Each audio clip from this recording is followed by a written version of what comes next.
শুধু এ রাজ্যে চাল চাকরি চুরি হয়নি দাদা, মেসিটাও চুরি হয়ে গেছে। শুধু তাই নয়, জল চুরি হয়েছে।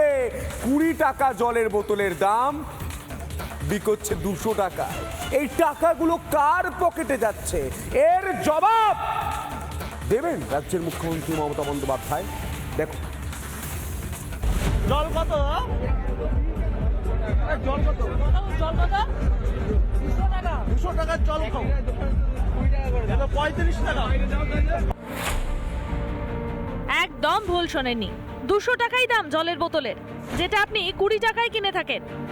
শনিবার মেসিকে দেখতে যুব ভারতের ভিড়ে এমনই কালোবাজারি হয়েছে পানীয় জল নিয়ে। 200 টাকার জল খাও। কে বা কারা 10 টাকার চিপসকে 100 টাকায়,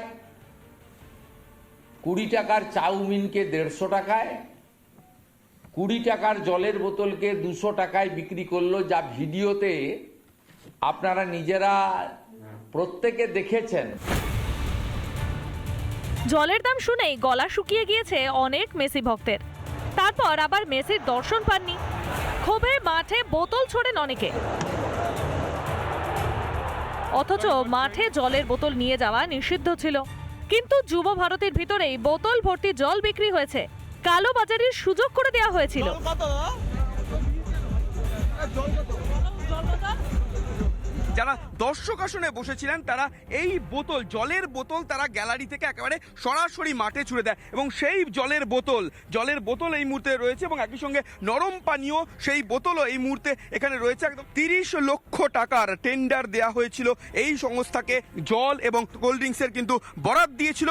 ये पानी का बोतल का 20 रुपया बाहर दाम है, तो यहाँ पर इतना सारे लोग बोल रहे थे, जो स्पेक्टेटर आए थे वो लोग बोल रहे थे कि इसका बोतल का दाम 150, 200 और करीब 100 रुपया ले रहे थे आप लोग।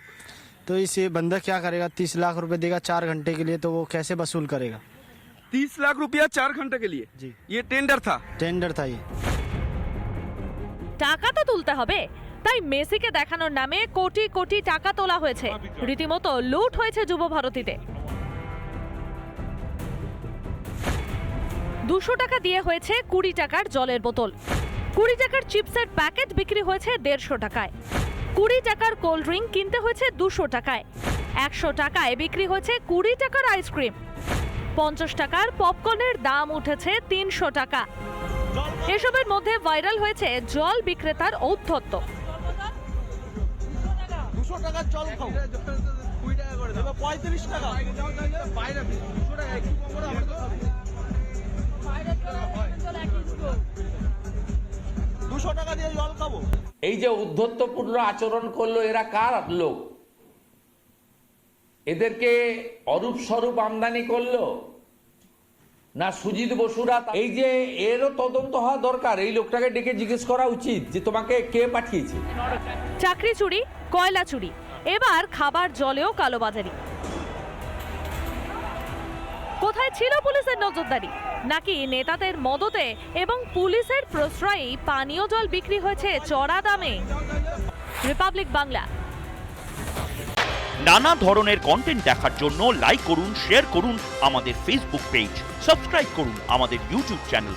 পাশাপাশি অন্যান্য ব্রেকিং নিউজের জন্য অবশ্যই চোখ রাখুন রিপাবলিক বাংলায়।